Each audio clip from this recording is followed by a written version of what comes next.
as of from 2002 to 2007, 1.9 million black businesses have been started by blacks. And that's in that short period of time, 2002 to 2007, 1.9 million black-owned businesses have started. And the bulk of them are in New York City, Chicago, Houston, Texas, and Detroit.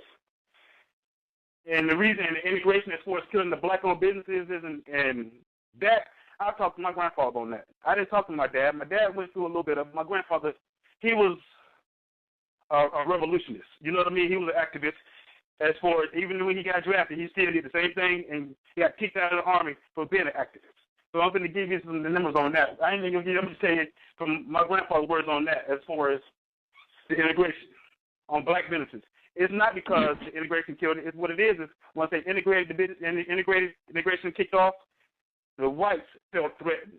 They was burning our businesses, kicking us out, running us out. If you look at it's part of here in North Carolina, up here where I'm at, not too far from me, where at one time it was a city red, it was strictly black completely.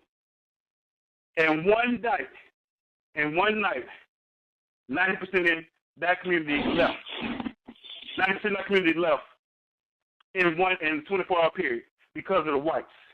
From another, and still to this day, that city is still 90% white. So you can't blame it just because we was enjoying to go spend our money with the white folks. We had no other fucking choice. Is that I spend my money with the white folks or I spend my money with the black folks and get killed for it. I got a wife and kids. I'm gonna deal with my kids. You know what I mean? I'm gonna love my family. So that's what killed that. On the education and the Uncle Tom thing, if you look back on our history, in our black schools, it's not that they weren't up at the par. It is not that the kids were learning less or not. We were learning the exact same thing. Only difference is when I graduated from schools, these with masters and bachelors and doctorate degrees, they were still treated as second-class citizens because they were black. It was because of their race. It was nothing with their education, nothing at all with the education.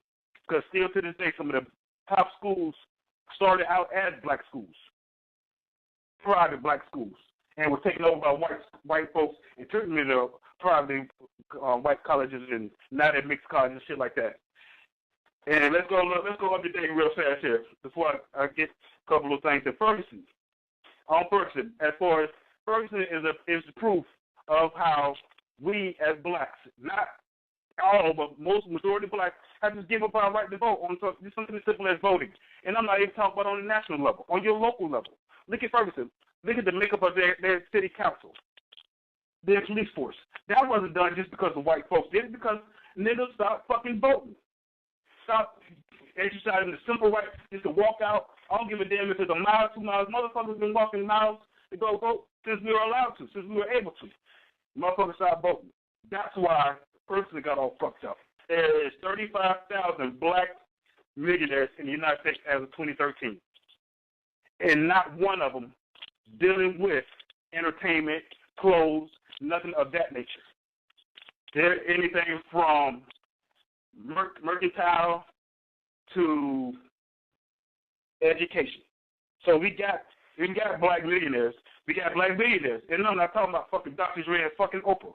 Fuck them. Those you can call them Uncle Toms or whatever you want to call a female. You know what I mean?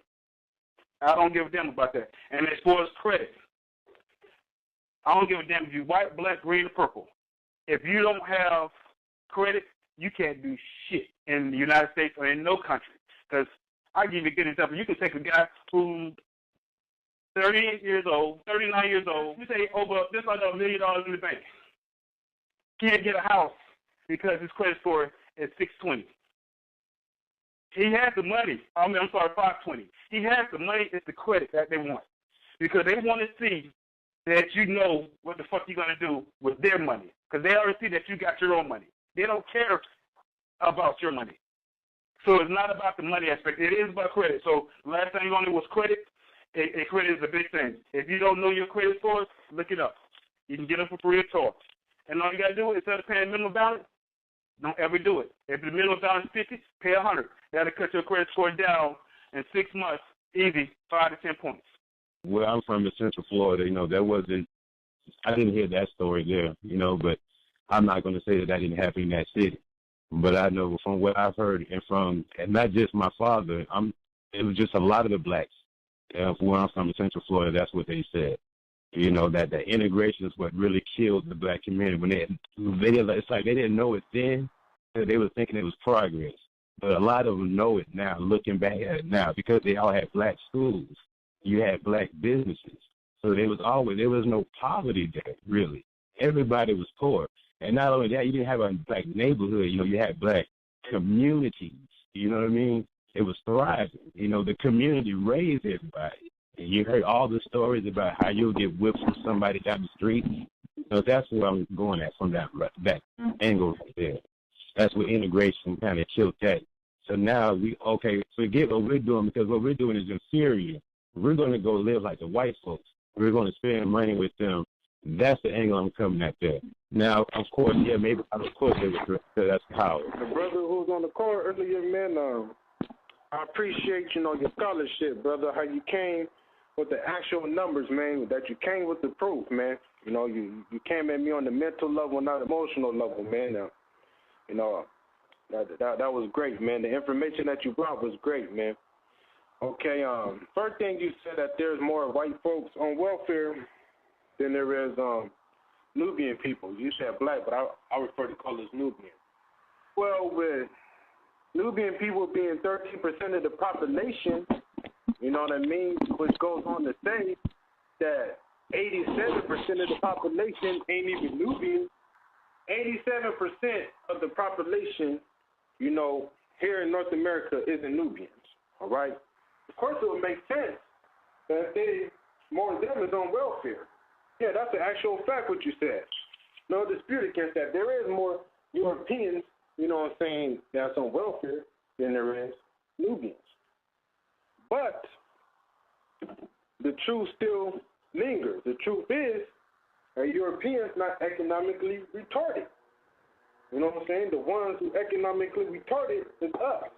So that don't prove anything about us not being economically retarded just because there are more white folks, that's on welfare than us. And usually a lot of white folks who is on welfare, considered poor white folks are the ones who rejected, by their own due to they don't want it to be friends, melanated people, maybe, because they had the children with a melanated person, maybe because they chose to, live some of our ways.